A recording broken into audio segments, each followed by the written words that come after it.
l'invité de la matinale sur La Première. Et notre invitée ce matin est Amanda Bao, la directrice du Centre de formation de l'artisanat. La première partie avec les questions de Charlotte Mestre. Amanda Bao, bonjour. Bonjour. Le CFA de la Chambre des métiers et de l'artisanat ouvre ses portes au public aujourd'hui. Quel est le but de cette journée ? Alors le but de cette journée, qui en fait est une demi-journée, puisque la journée portes ouvertes, elle va se dérouler de midi à 16h au CFA de Nouville. Le but, c'est de permettre au public, quand on dit le public, c'est de manière large, les jeunes, les familles, d'autres, toute personne qui s'intéresse à l'apprentissage, de venir découvrir un peu nos infrastructures, de rencontrer nos apprentis, nos équipes, pour leur montrer ce que c'est l'apprentissage et comment ça peut se dérouler et comment on peut apprendre autrement. Vous l'avez dit, ça s'adresse aux jeunes, ça s'adresse aux familles. Est-ce que ceux qui voudraient recruter des apprentis, ceux qui voudraient changer de vie, peuvent aussi venir aujourd'hui ? Tout à fait. D'autant plus que, c'est vrai que d'autant plus que l'apprentissage, donc aujourd'hui en Nouvelle-Calédonie, va être réformé, va être en train d'être réformé. Donc à compter de 2019, toute personne de plus de 16 ans pourra venir s'inscrire et suivre un parcours de formation en apprentissage, en alternance, puisque maintenant on appelle ça de l'alternance, en Nouvelle-Calédonie. Donc on s'adresse à toute personne de 16 ans et plus. Donc il n'y a plus de limite d'âge. Il n'y a plus de limite d'âge. Il y a un minimum, effectivement, qui correspond à l'âge de l'obligation scolaire. Donc mais voilà, il n'y a plus de limite d'âge. Donc toute personne qui souhaite effectivement apprendre un de nos métiers via la voie de l'apprentissage est bienvenue. Et alors justement, ces métiers, ils vont pouvoir les découvrir. Comment vous proposez de découvrir les métiers que vous enseignez ? Alors, l'idée de l'équipe, c'était de permettre aux personnes, donc au public, on va dire les jeunes comme les moins jeunes, de venir découvrir, et que ce soit les apprentis et les formateurs qui sont les meilleurs représentants de notre activité d'alternance, que ce soit eux qui présentent un peu l'apprentissage, l'alternance, il faut qu'on s'habitue au mot, que ce soit eux qui montrent, qui fassent des démonstrations. Voilà, via des démonstrations, via des rencontres, via des échanges, tout simplement, comment ça se passe, comment est-ce qu'il faut s'organiser, parce qu'il y a quand même une organisation à prévoir, puisqu'on est, l'alternance, c'est une semaine, en tout cas chez nous, c'est une semaine au CFA, donc en cours, et 3 semaines en entreprise. Après, dans d'autres CFA, ça se passe un peu différemment, la fréquence de rythme de formation, mais effectivement, ils ont une semaine par mois au CFA. Donc ça demande une organisation, puisqu'on apprend, on passe un diplôme en même temps qu'on travaille dans une entreprise. Et justement, vous parliez des différents CFA. Pour qu'il n'y ait pas de confusion, votre CFA, c'est celui de la maison des métiers, la Chambre des métiers de l'artisanat. Voilà, tout à fait. C'est vrai que CFA, on entend souvent Centre de formation de l'apprentissage. Nous, on s'appelle CFA, mais c'est Centre de formation de l'artisanat, parce qu'on a bien les deux volants d'activité, c'est-à-dire la formation des jeunes professionnels de demain et le maintien des compétences et l'évolution, l'accompagnement dans l'évolution des compétences des actifs d'aujourd'hui. Et la journée porte ouverte, elle s'adresse à qui ? Elle s'adresse à tout le monde. Mais c'est vrai pas seulement les apprentis, pas seulement ceux qui sont en alternance. Prioritairement ceux qui sont en alternance. Mais quand on dit effectivement tout le monde, c'est-à-dire c'est aussi l'occasion pour d'autres personnes, également pour des entreprises qui souhaiteraient prendre des apprentis, à venir nous rencontrer, venir voir comment on travaille, venir voir nos équipements et comment ça peut coller avec leur activité. Et justement, toute alternance suppose qu'il y ait une entreprise. Tout à fait. L'alternance n'existe pas sans entreprise. Et justement, comment sont accueillis est-ce que vous avez beaucoup d'entreprises qui répondent à votre appel d'accueillir des apprentis ? Oui, on a quand même un vivier d'entreprises partenaires assez important. Maintenant, après, ça va dépendre, on ne va pas se cacher, ça va dépendre aussi de la situation de l'entreprise. Ces situations économiques peuvent évoluer assez rapidement. Ça peut dépendre aussi des secteurs. On remarque dans certains secteurs plus de difficultés en ce moment à pouvoir en tout cas embaucher un apprenti, puisque je rappelle un alternant. Un alternant est comme un salarié, c'est-à-dire qu'il a un contrat de travail avec un employeur, mais c'est un contrat aidé, puisque les charges sociales sont prises en charge par la Nouvelle-Calédonie, mais l'alternant est rémunéré quand il est en entreprise, mais également quand il a sa semaine de cours au CFA. C'est un des arguments justement justement pour attirer des jeunes ou des moins jeunes dans une formation La rémunération, oui.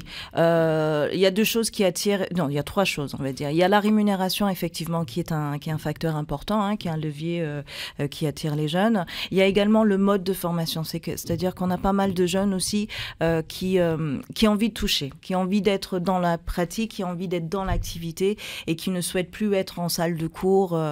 Voilà. Donc, ils ont envie de faire et c'est une autre façon d'apprendre. Et il y a également le métier, puisqu'il y a certains de nos métiers, si je prends l'exemple de la coiffure hein, ou de l'esthétique, aujourd'hui, il n'y a que par la voie de l'apprentissage en Nouvelle-Calédonie qu'on puisse obtenir ces diplômes-là. Alors justement, ces métiers, vous avez parlé de la coiffure, vous avez parlé de l'esthétique. Quels sont les autres métiers qu'on peut apprendre au centre de formation de l'artisanat? Alors, nous, on représente effectivement les métiers de l'artisanat. Donc, ça va des métiers de l'alimentation, donc la pâtisserie, la boulangerie, la boucherie, aux métiers de la production. Donc là, on regarde plutôt la métallerie, la menuiserie. On a également la mécanique, l'électricité, la maintenance froid-clim, la plomberie et ce qu'on appelle la rénovation bâtiment, c'est-à-dire la maintenance des bâtiments. Donc, on va dire un premier niveau de tous les corps de métier du second œuvre. Il y a un nouveau diplôme qui est proposé par le CFA, le diplôme de Nouvelle-Calédonie. En quoi ça consiste? Alors, ce diplôme de Nouvelle-Calédonie, en fait, ce qui s'est passé, c'est un diplôme qui a été créé par la Nouvelle-Calédonie, donc qui est reconnu en Nouvelle-Calédonie et qui a été créé par les professionnels de la plomberie.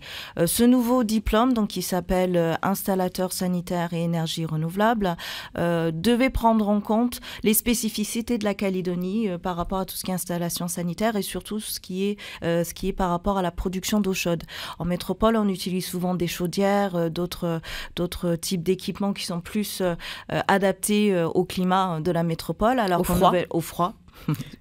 Alors qu'en Nouvelle-Calédonie, effectivement, c'est pas trop notre problème. Donc, on proposait jusque-là le CAP plomberie et on avait toute une partie qui n'était pas adaptée aux besoins des professionnels calédoniens concernant ce métier-là. Donc, effectivement, on a travaillé avec la Nouvelle-Calédonie et on propose ce diplôme-là. Amanda Bao, vous restez avec nous. On continue à parler de cette journée portes ouvertes au centre de formation de l'artisanat dans la deuxième partie de l'émission. Oui, on continuera. L'invité de la matinale sur la première. Si vous êtes chef d'entreprise, artisan, parent, jeune, âgé de 16 ans ou un petit peu plus, vous souhaitez découvrir, vous lancer dans l'apprentissage, il y a deux solutions. Soit aller l'après-midi porte ouverte, donc à partir de 12h et jusqu'à 16h au centre de formation de l'artisanat à Nouville, ou alors nous appeler maintenant au 258-258 et poser vos questions à notre invitée Amanda Bao, la directrice du centre de formation de l'artisanat, Charlotte Mestre. Amanda Bao, on l'a compris, l'apprentissage est un moyen de s'intégrer directement dans la vie professionnelle. Est-ce que c'est quelque chose qui recrute? Est-ce que c'est quelque chose qui attire les jeunes et les moins jeunes? Oui, ça attire les jeunes et les moins jeunes, puisque justement, on a, depuis qu'on commence à communiquer sur le fait qu'on pourra attirer les... Jusqu'à présent, l'apprentissage, c'était 16-26 ans, donc à partir de l'année prochaine, comme je vous le disais, le verrou du 26 ans saute, et donc il n'y a plus de maximum, de limite d'âge maximum. Donc c'est vrai qu'on commence à avoir des personnes qui ont des vocations par rapport à certains métiers, je vais citer la menuiserie par exemple, qui viennent et qui souhaitent effectivement se reconvertir et apprendre un métier. Ce qu'on fait en alternance au CFA, c'est vraiment c'est l'apprentissage d'un métier avant tout. Donc la plus grande difficulté des jeunes, c'est de choisir ce métier-là. Et est-ce que vous rencontrez d'autres difficultés à recruter des alternants ?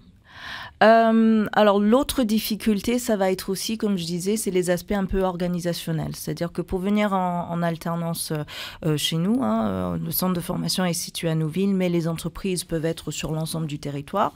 On a parfois des jeunes alternants qui ont des entreprises, par exemple, sur les îles ou dans le Nord. Donc, il n'y a pas de centre de formation dans le Nord ou sur les îles? Non. Non, on n'a pas de centre de formation puisque les métiers qu'on propose sont des métiers techniques avec des équipements. Donc, on a des plateaux, des ateliers avec tout le matériel qu'on peut trouver dans une entreprise. Donc, c'est très difficile, en tout cas pour nous, de déplacer facilement tous ces équipements-là. Donc, c'est vrai qu'on est basé à Noumeville, mais les jeunes, enfin les alternants, en tout cas, ils peuvent avoir des entreprises sur l'ensemble du territoire. D'où une difficulté d'organisation. D'où une difficulté et parfois effectivement on rencontre des jeunes très motivés, etc. mais qui ont du mal à trouver des entreprises à proximité de chez eux, puisque l'idéal c'est de le faire à proximité de chez soi, et qui en plus se retrouvent en difficulté pour venir et se loger sur Nouméa le temps de leur formation. Malheureusement, on n'a pas de foyer, on n'a pas d'internat, donc c'est vrai que c'est pas toujours évident. Est-ce que c'est un frein. Il y a donc moins d'apprentis en brousse et sur les îles, donc a priori. Alors je le dirais pas comme ça, c'est-à-dire qu'il y a moins d'apprentis. Il n'y en a pas sur les îles, enfin il y en a pas sur les îles et sur les brousses puisqu'il n'y a pas de centre de formation. Mais par contre, comme je disais, les apprentis viennent à nous. Donc ils ont leurs entreprises. Si je cite le cas de l'île des Pins, on a un jeune qui travaille à l'île des Pins et qui une fois par mois vient sur Nouméa poursuivre les cours. Donc on en a moins. Parce qu'il y a également, malheureusement, moins d'entreprises aussi sur les îles et dans le Nord, puisqu'il faut un employeur. Donc, la plupart des employeurs se situent là où il y a la plus grande activité pour eux. Donc, voilà. C'est un peu lié à tout ça.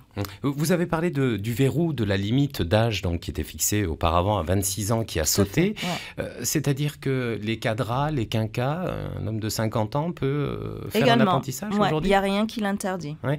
Après, excusez-moi, mais après, ce qui va faire le critère, on va dire, ça va être l'entreprise. Ça va être le choix de l'entreprise de prendre ou pas cette personne d'âge. Parce qu'il n'y a pas de formation sans entreprise. Il n'y a pas de formation sans entreprise. C'est-à-dire, nous ne pourrons pas prendre en formation des personnes qui n'ont pas signé avec un employeur. Et cette personne de 50 ans, par exemple, qui va décider de faire un apprentissage, elle va donc passer 3 semaines en entreprise, 1 semaine au CFA. Ouais. Elle se retrouve en cours avec les jeunes de 16, 17 ans, 18 ans. Tout à fait. Ils sont tous mélangés. Tous mélangés. Je ne vais pas vous mentir, on n'a pas vraiment eu le cas jusqu'à présent. On a eu des jeunes adultes de plus de 26 ans via les contrats de qualification qui étaient portés essentiellement là par les provinces. Donc on a eu des cas de figure où on avait effectivement des personnes de 30, 40 ans sur des métiers. Et ça se passait plutôt bien puisque une fois de plus, on est là pour apprendre un métier. On n'est pas en cours, on n'est pas là on n'est pas dans une salle de cours à apprendre théoriquement les choses. On est en train de les faire. Et pour les rémunérations, c'est pareil? Parce que je sais qu'il y a un barème. Il y a un barème, tout à fait, qui dépend du niveau de formation qui est suivi par la personne, mais également de son âge. Donc, plus on est âgé, mieux on est rémunéré, j'ai envie de dire. Et c'est un pourcentage du SMG. Un des arguments aussi, c'est l'insertion dans la vie professionnelle. Quel est le niveau d'insertion quand on sort du CFA? Alors, on a un niveau d'insertion qui est assez fort. On a plus de 80% d'insertion de nos jeunes sortants. Il ne faut pas oublier que ces jeunes et ces moins jeunes passent quand même près de 2 ans dans une entreprise. Pour la plupart du temps, quand ça se passe bien, l'employeur a envie de garder cette personne qui a été formée à leurs valeurs, formée à leurs pratiques, qui connaît l'entreprise et qu'il a pu justement tester pendant 2 ans, avec qui il a pu travailler. Donc généralement, c'est des personnes qui poursuivent dans leur entreprise, mais il y en a d'autres également qui vont vivre cette aventure avec d'autres employeurs. Et pour ceux qui n'arrivent pas à s'insérer après leur diplôme, comment ça se passe? Est-ce qu'il y a des aides? Alors, il existe des structures d'insertion. Il y a les services de l'emploi également qui aident. Nous, on les suit. C'est vrai qu'on n'est pas via les formateurs. Il y a un accompagnement qui peut être proposé, mais c'est pas notre cœur de métier. Donc, on a plutôt tendance à les renvoyer vers des structures d'accompagnement, via des structures d'emploi et d'insertion qui sont mieux armées pour les accompagner là-dedans. Mais il y en a, ça reste... En matière de décrochage, on dit, vous le disiez, certains viennent en apprentissage parce que l'école, c'est pas leur truc. Est-ce qu'il y a aussi des cas de décrochage chez vos alternants? Oui. Tout à fait. Il y a des cas de décrochage qui peuvent être liés effectivement, qui peuvent être liés où on découvre un métier et que finalement une fois qu'on est dedans, on se rend compte que c'est pas vraiment le métier qui nous correspond ou en tout cas ça correspond pas au mode de vie qu'on se projetait. Il peut y avoir aussi des décrochages pour des problématiques familiaux, sociaux, des difficultés de logement ou autres. Ça c'est quand même un facteur important. Et après il y a parfois des raisons personnelles. Et par rapport aux difficultés, aux métiers où on ne s'attendait pas à cette vie-là, est-ce qu'il y a des dispositifs proposés par la Chambre des métiers pour justement éviter de se retrouver dans une voie qui finalement n'est pas la nôtre? Alors, une de nos grandes difficultés, c'est qu'effectivement, en matière d'orientation, c'est-à-dire tout l'accompagnement pour aider les personnes à décider de quelle formation, de quel métier je veux faire, on dispose de peu d'outils en Nouvelle-Calédonie. Donc c'est vrai que les journées portes ouvertes, on propose également des sessions d'immersion, c'est-à-dire les personnes qui sont intéressées et qui veulent passer un peu plus de temps au-delà d'une demi-journée portes ouvertes peuvent venir s'inscrire chez nous et pendant 2-3 jours, on va les intégrer dans une section d'apprentissage. Comme ça, ils seront avec le formateur et avec les apprentis. Ils vont apprendre, ils vont commencer à toucher au métier et ils vont pouvoir échanger plus longuement justement avec le formateur et les apprentis sur le métier, sur le cadre, sur les perspectives d'emploi et de développement de ces métiers-là. Et pour bénéficier de cette immersion, comment ça se passe? Il suffit de venir au CFA et de s'inscrire. À n'importe quel moment de l'année? À n'importe quel moment de l'année. Alors, la rentrée 2019, c'est, on l'a compris, en février l'année prochaine. Oui. Comment ça se passe? Vous êtes en période de recrutement là, pour les apprentis de l'année prochaine? Tout à fait. On est en recrutement. Et la rentrée, elle est plutôt au mois de mars. Voilà. Avec la réforme de l'alternance, on rencontre, on va dire, un frein, c'est que tous les textes doivent paraître et donc on pourra signer les premiers contrats qu'à partir du 1er janvier 2019, alors que jusque-là, on pouvait les signer à partir de décembre. Donc ça nous fait un mois en moins. Et je ne me rappelais plus de la question. Et donc le recrutement, comment le ça recrutement se passe? est actuellement quoi? Alors pour le recrutement, il suffit, les candidats doivent s'adresser au point apprentissage qui se situe en ville. Le point apprentissage donc récolte, centralise, on va dire, toutes les demandes de candidature et après oriente ces candidatures selon les métiers et les formations demandées. Donc parce que le point A est une structure interconsulaire, c'est-à-dire qu'elle est portée par la CCI, la Chambre d'agriculture et la Chambre des métiers de l'artisanat. Donc du coup, c'est le point, c'est un peu comme un guichet unique pour les inscriptions au CFA des chambres consulaires. Donc on s'inscrit au CFA et après, il y aura une réunion d'information, un petit test de positionnement pour voir si les personnes ont le niveau pour suivre la formation. Ce qu'on veut, c'est de s'assurer que les personnes ont un minimum de connaissances pour pouvoir suivre correctement la formation. Et après, il y a un entretien avec un conseiller du CFA. Vous l'avez évoqué, il y a eu une réforme de l'alternance en début d'année. Que comprend cette réforme, hormis le saut du verrou des 26 ans?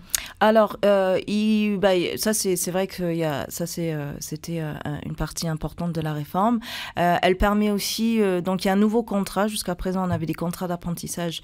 Maintenant, on aura un contrat unique d'alternance parce qu'il y a aussi les fameux contrats de qualification professionnelle qui sautent, qui disparaissent au bénéfice de ce contrat unique d'alternance. Donc, il n'y a plus de contrat d'apprentissage, il n'y a plus de contrat de qualification, il n'y a que ce contrat unique. Autre élément intéressant de la réforme, c'est que ça permet aux employeurs publics, et non pas que du privé, de prendre des apprentis également. Ça veut dire quoi? Ça veut dire que les communes, les collectivités, les établissements publics peuvent également faire appel à un apprenti, un alternant, s'ils le souhaitent. Alors, par rapport à l'artisanat, il y a une réforme du statut d'artisan qui est évoquée. On parle notamment de la professionnalisation des artisans. La patente, c'est pas une garantie de professionnalisation. C'est pas un diplôme qui est requis pour prendre une patente quand on est artisan. Au niveau du CFA, comment vous vous situez par rapport à cette professionnalisation? Vous distribuez des diplômes? Nous, enfin, on distribue, on propose aux personnes d'obtenir leur diplôme chez nous, on les distribue pas. Après, concernant cette réforme dont vous parlez, elle se pose effectivement.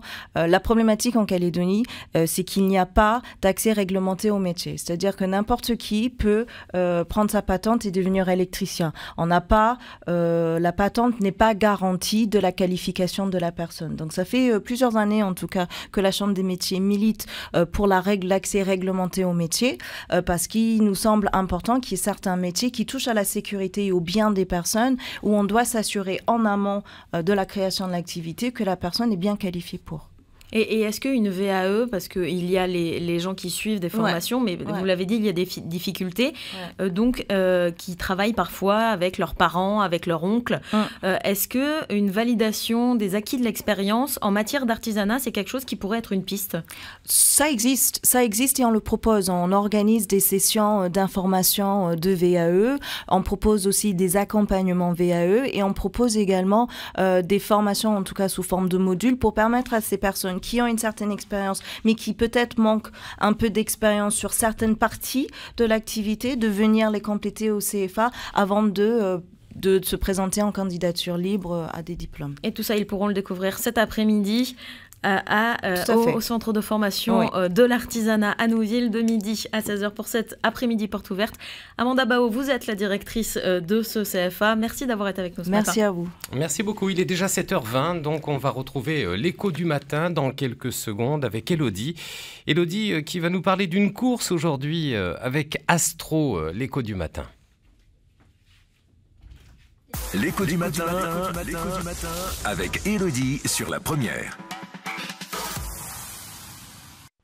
Bonjour Bruno, bonjour Charlotte, bonjour à tous. Alors ce matin j'ai croisé, devinez qui, Astro. Alors pour ceux qui ne le connaissent pas, ce monsieur c'est un peu la référence dans le milieu hip-hop, ça peut le grand frère pour certains. Astro, comment ça va ce matin? Bonjour Hello et Awa, ça va pas. Ça va pas. Alors toi Astro ça va pas, mais comment ça se fait? C'est vrai que c'est une première que ça va pas parce que en fait il y a l'association des petits pansements du cœur, ils organisent une course au parc de Koutio ce samedi. Et il s'avère qu'il n'y a pas beaucoup d'inscriptions. Bon, mais alors de quelle course tu parles? En fait, c'est la Médipole organisée par l'association des petits pansements du cœur. Elle se déroulera samedi 27 octobre. Tu m'as demandé quoi? Quelle course et comment ça se fait que personne s'inscrit? En fait, c'est la course sur le thème de Halloween. Et je sais pas pourquoi il n'y a personne qui s'est inscrit. Justement, je profite que tu sois là pour balancer la petite pub, l'annonce en direct avec. C'est qui? C'est Bruno?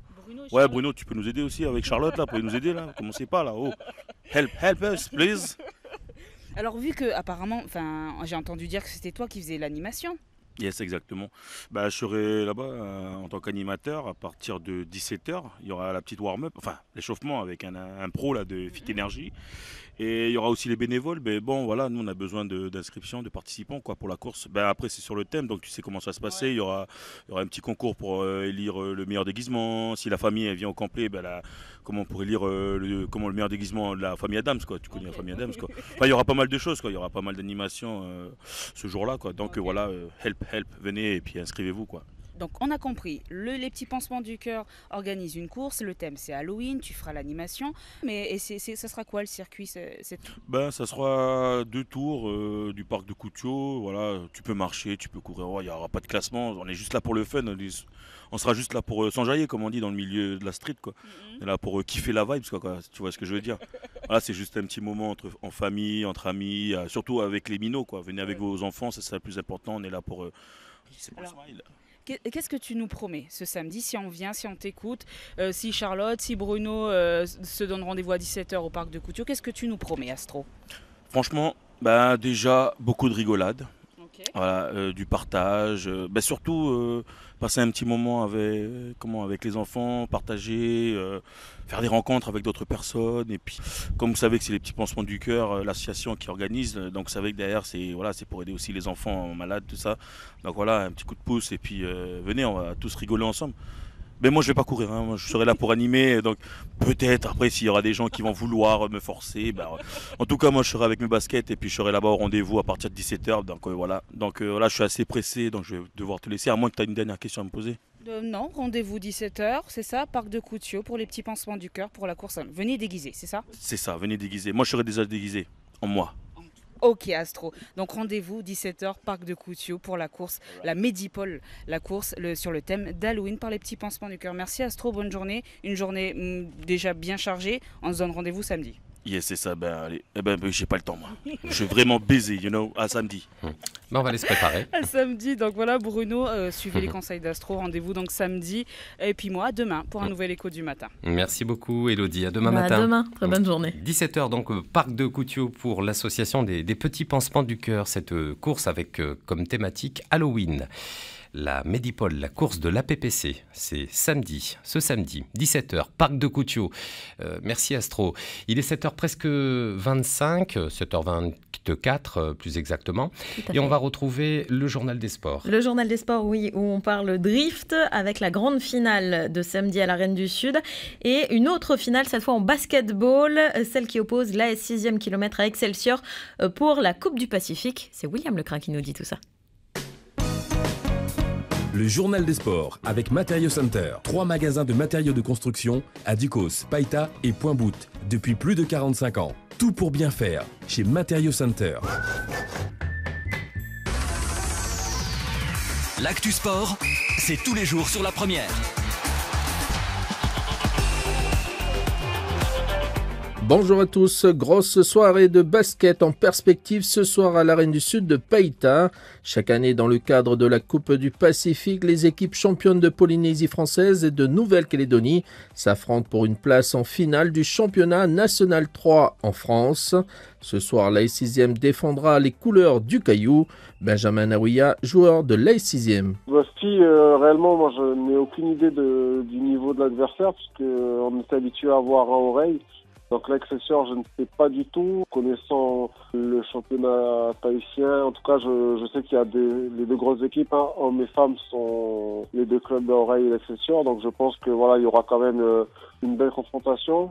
Après nous, les garçons, on les connaît puisqu'on les a joués l'année dernière. Ce sont a priori les mêmes. Je les ai pas vus, mais a priori ce sont les mêmes. Donc voilà, on peut s'attendre à un jeu physique et avec une équipe qui shoot bien, qui joue bien en basket. Et voilà, alors eux, ils viennent de reprendre leur championnat. Nous, on est sur la fin.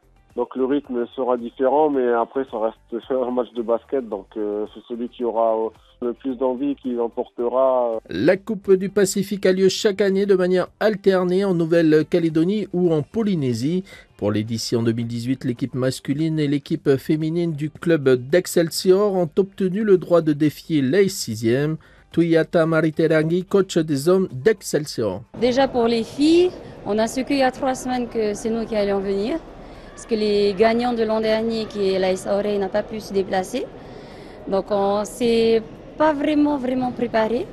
Parce qu'on a laissé les garçons se préparer et on s'était focalisé sur les garçons. Donc c'est une grande opportunité pour nous parce que les filles et les garçons, c'est la première fois qu'ils se déplacent ensemble. Et donc pour les garçons, leur entraîneur les a quand même assez bien préparés depuis mai parce qu'ils ont fait le tournoi déjà l'an dernier, en juin, du championnat N3.